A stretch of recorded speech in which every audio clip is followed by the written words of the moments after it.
Hey, what is going on, everybody? Happy Techtober to all of you. I've got an unboxing here that I'm pretty excited about. It is the all-new Sony Xperia 5 Mark II. And this is a phone that is not getting too much buzz, too much coverage in North America. Sony phones haven't been getting as much buzz in North America for a while, and I don't think Sony has concentrated too much on the North American market in a while. But this was the most attractive offering from Sony as far as I'm concerned for several years now. I really was attracted to the aesthetics of this phone, the uniform metal chassis that's polished and the naturally reflective glass on the back. There's a 120 hertz display in this. So let's get started here. It's a very minimalist, simple box here. Xperia branding, 5 Mark II in this sort of iridescent font. Sony in gray. On the bottom, you've got serial number info. We're gonna cover that a little bit. And on the side, it says Xperia 5 Mark II in gray. On the back, more serial info. And it also says Zeiss lenses, as Nokia phones used to come with, Wi-Fi certified, micro SD, etc., Bluetooth, and the phone is made in Thailand. It says Xperia 5 Mark II on the other side as well. And on the bottom, you've got serial info on the top and bottom. So, all right, so let's get started here. Xperia 5 Mark II. Now, this phone comes in the pretty rare, pretty hard to find for some reason, gray color. It's pretty easy to find this phone in all the other colors, which are black, blue, and pink. But I don't know, for some reason, it is difficult to find in gray. I was really attracted to this gray color because it's almost more of a silver. We'll see how that looks here in a second. All right, put this off to the side. And here we go. All right, so we are greeted with a little booklet here. Put that off to the side. Here is the phone. Of course, these Sony phones come in a very unique 21:9 aspect ratio, very narrow, very, very easy to hold with one hand. In fact, more narrow even than the Galaxy S20, which I'll compare it here to in a second. Let's put that off to the side, and we've got more booklets. And we've got a wall charger here, good to see. We've got a USB-C to USB-C cable. Put that off to the side as well. And looky here, we've got a pair of 3.5mm headphones. And that is because this phone has a headphone jack. How about that, huh? All right, back to the phone. Here we go. Oh, very nice. This phone is every bit as nice as I expected it to be. Let me take it out of here. So that's interesting. There's no plastic. Oh, there is plastic on it. Okay, so it was in a little bag, but it's also got some plastic here. And let's peel that off. Beautiful. Very, very nice here. This phone, of course, the package just came, so it's a little bit cold, so you might see some prints there when I touch the phone.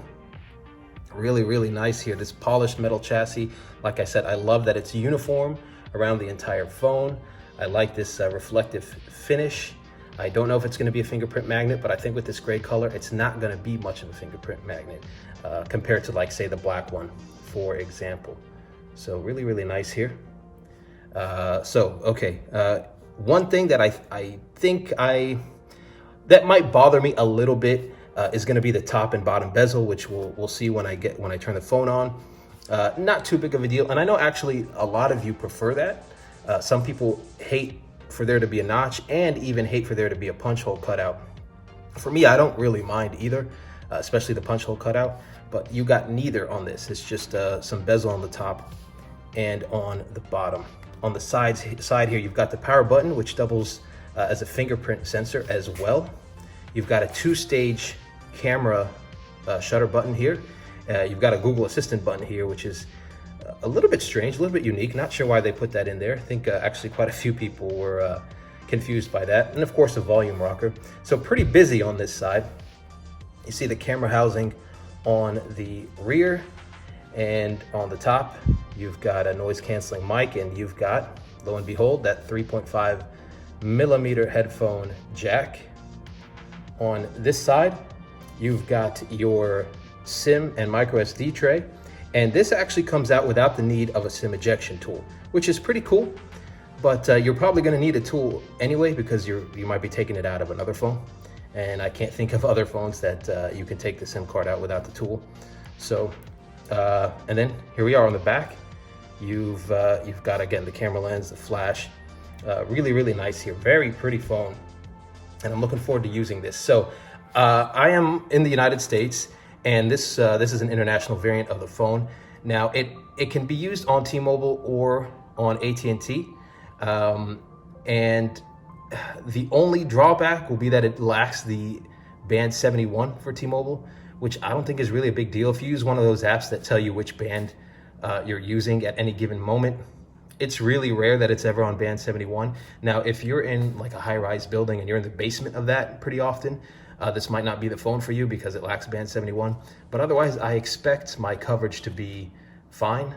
This is a 5G phone, but it does not have the 5G bands for the United States. So I'll be on LTE here. And, you know, as a tech person, I change phones pretty often anyway. And as someone who's coming from a 5G phone, there's really not much use for it right now, to be quite honest. So we'll see. I don't expect any difference in my experience using the smartphone, you know, without 5G. But we'll see how that goes. Really nice phone. So let me throw my SIM in here, and I'll get back to you. All right, we're back here, and let's see if this phone has any juice. Trying to turn this on, and I felt the vibration. Here we go. This is a dual SIM phone, or you can, it's a hybrid slot. So instead of the second SIM, you can put in a micro SD. And it's got 256 gigabytes of internal storage. There is a variant with just 128 as well. And the 3 cameras on the back are all 12 megapixel shooters. The main, the telephoto, and the ultra wide, and it's an 8 megapixel shooter on the front. So let's get started here. Been such a long time since I had a Sony phone. So this is an interesting experience for me. Already noticing that the phone does rock a little bit because of the camera housing. And let me hop on my Wi-Fi network and I'll be right back. As it's checking for updates here, you can see the bezel that I was talking about earlier. It's not going to be a big deal, I think, for most people. If you're so used to the bezel-less design of, let's say, a lot of the Samsung phones, well, the brand new Pixel 5, visually it may look like a bit of a step back to you, but it should be a flagship experience, and this is a great way to get sort of a stock Android experience with premium specs, unlike the Pixel 5 right now. And I do say this as somebody who thinks that the new Pixel 5, just from reviews and so forth, is probably a very fun phone to use, but a lot of us are a little bit put off by the lack of a flagship processor in that. All right, now here we are. Time to set up my fingerprint. Before starting, hold your device in a normal way, clean your finger and sensor, then touch the sensor. Of course, that sensor is right here on the side, so I'm gonna do all that. Press next, and I will start registering my finger. Here we go. Oop, I pressed the button by accident here. I'm so used to kind of pressing a little bit because of the in-display fingerprint sensors, the optical ones, the ultrasonic ones on the Samsungs. So I have to remember here to do it lightly, or I'll be pressing the actual power button. All right, so it is asking me here what additional apps I want to install. There is a little bit of bloatware on this phone. So let's see here. I guess I'll keep Xperia Transfer 2 in case I want to transfer anything. I am going to not install any of these other ones. Amazon Prime Video, I'll probably install that. Nope. All right, PlayStation app. Actually, I may try that. I'm going to keep the PlayStation app from Google. Yeah, let's keep all of the Google apps. I don't know about podcasts though. Got no need for that. And next. All right, looks like we are all done adding finishing touches. We'll see how this phone looks right out of the box.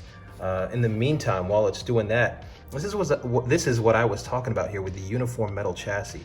It's just a really nice design, very, very pretty phone. There's no curvature on the front, no curvature on the back, very, very symmetrical. And if you want here, we can compare to the Galaxy S20. And you see these are very, very different takes on the color gray. Let me wipe this down a little bit here for you. Of course, it's kind of a, I don't know, slightly milkier, definitely a darker gray. I wasn't a huge fan of this gray when it came out.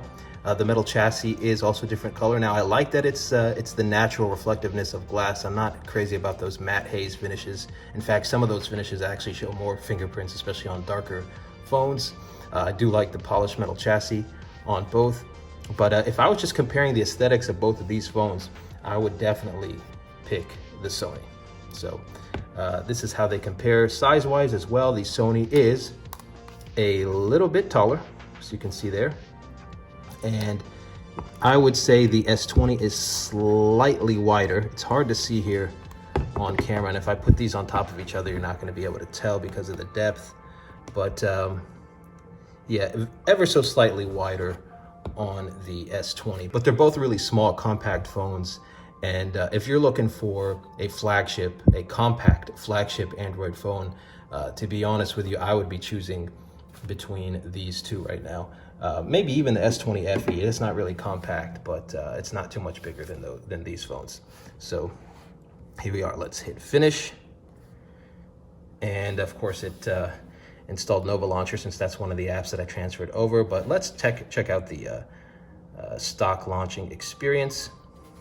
And here we are. We are in really, really pretty display. I'd almost call this like 2.5D glass. I can kind of see a sheen on the side a little bit. It's not 100% completely flat, but a really, really pretty, vivid display. And I am just absolutely loving the fact that this is going to have 120 hertz. So let's see what we're going to do here. We've got the Cinema Pro and the Photo Pro apps, and of course with these Sony cameras, those are some niche features that I think are going to either deter people from getting it or draw people into it. So it's a little bit of a niche phone. So taking photos in auto mode might not be, I don't know, the results might not be quite as good as some of the other flagships. But if you like full control, you can get some amazing shots and really cool video using these pro apps. Let me dive into the settings here. It's been a while even since I was on a like a stock Android device. You see it recognizes my network right there, T-Mobile. I don't expect any problems with that. There we go. And of course, it's gonna be downloading stuff in the background for a while. This is a pretty small display. My eyes are gonna have to get used to this because I was also using the Note 20 Ultra for a while. But again, this is a really, really nice phone. I'm already really liking it. Let's go to display and see if I can change this to gesture nav. And before we do that, you see the high refresh rate. I am going to turn that on right away. Would not have gotten this phone if it didn't have that. Dark theme you see is already on. All right, let's go to system navigation, and I am going to go to gesture nav. Now let's see what happens when I hit the settings here. Back sensitivity, that's the only setting I have, because I would have really liked to take out this gesture hint. I really love that Samsung allows you to do that, because in many apps it shows a little black bar down here. That's not necessary. That takes away from some of the display. So, and it really looks really futuristic, combining the lack of this gesture hint with 120 hertz on those Galaxy phones. But that's fine, no big deal. So I'll keep this back sensitivity how it is by default and adjust if need be. And let's see here, we're gonna be downloading a lot of stuff here for a while, but let's go down through the settings. We're in network here, and you see it's connected just fine to my T-Mobile. I'm gonna turn on roaming, since that is fine here with our networks. And as you see here, 4G calling, not a problem either. So it'll be voice over LTE. And let me just check out advanced here, preferred network type, okay. So it's probably going to stay on LTE. As I said, there's no 5G compatibility with our 5G networks here in the United States, but I'll keep it at automatically selecting the network. And I'll be testing this phone as my daily driver, as the famous term goes, for the next several days and weeks. And if there are any problems, I'll let you know, but hopefully there won't be. Hopefully everything will work just fine on the T-Mobile network. Go back here and let's go into appearance. And let's check out the wallpapers we have here. Change wallpaper. So we apparently have live wallpapers and regular wallpapers, and of course apps where you can get your wallpapers from. Let's see the live wallpapers here. Black, blue, gray, pink, purple, and of course this is the one that came with the by default with the gray version of this phone, which I have here. I'm gonna go to black though. I like that. It's a nice autumn fall feeling, and of course we are in the midst of what has actually been a really beautiful autumn here on the East Coast. I'm gonna set this as my wallpaper. See how that looks? It's very, very nice. And I tell you what, navigating through this phone is just really, really nice, really pretty here. And you see this bouncing Google notification, but it's Google search bar here. It wants me to swipe up, which I do here. And of course, you've got your suggested apps when you multitask. It's really a stock experience. So if you've ever used a Pixel or even a OnePlus device, it's gonna be a little bit similar. Of course, OnePlus has shifted a little bit with its Oxygen OS. So let's go back into settings, go up here, go back here, and let's see what else we got here. Let's go back to appearance actually and go to the ambient display, the always on display. When to show the ambient display, I'd like to show it always. That's what I prefer now. I wish there was more customization for it. Let's see what customization we have. And with your always on display, now it's not as customizable as it is on Samsung or even LG devices. You can have a little sticker or even attach a photo to your always on display, which is pretty nice. Going back here, let's look at the clock style. So this is how the clocks will look on your always on display, and you can pick and choose which one you want. Let's see here. I'm gonna stick with Sony Clock 2. It's set there by default. I'll just keep that, mess with it for a while. And as you see here out of the box, we've got 9% of our storage used. So we have 233 gigabytes free, I think it said. And out of the box, this phone uses Android 10. And I'm sure there will probably be an update that I have to download with the latest security patches, etc. Just started up the phone. And that's it really, guys. So this is the Sony Xperia 5 Mark II, a really, really pretty device. I'm excited to use it, and we'll see just how easy it is to use on the T-Mobile network here in the United States. Of course, this phone is not officially releasing in the United States until I believe December 4th, and it's only coming in the black variant. So if you wanted to get your hands on this gray one, you're gonna have to go online and find it. I got mine from eBay. You can also order from Expansys. That would be an international Expansys, so you'd have to import it. Those are the only two places I've found it so far, and it took a while for it to even get onto eBay. Let me compare it one more time, side by side, aesthetically anyway, with the S20. And you can decide for yourself which one you think is nicer, which one you like more. Personally, I really appreciate Samsung's design, but I like the way this Sony looks. Now, if only we could get a bezel-less screen like we pretty much have on the S20, that would be ideal. Would also like a more customizable always on display. This phone does not have wireless charging. The S20 does, in case that was a concern for you.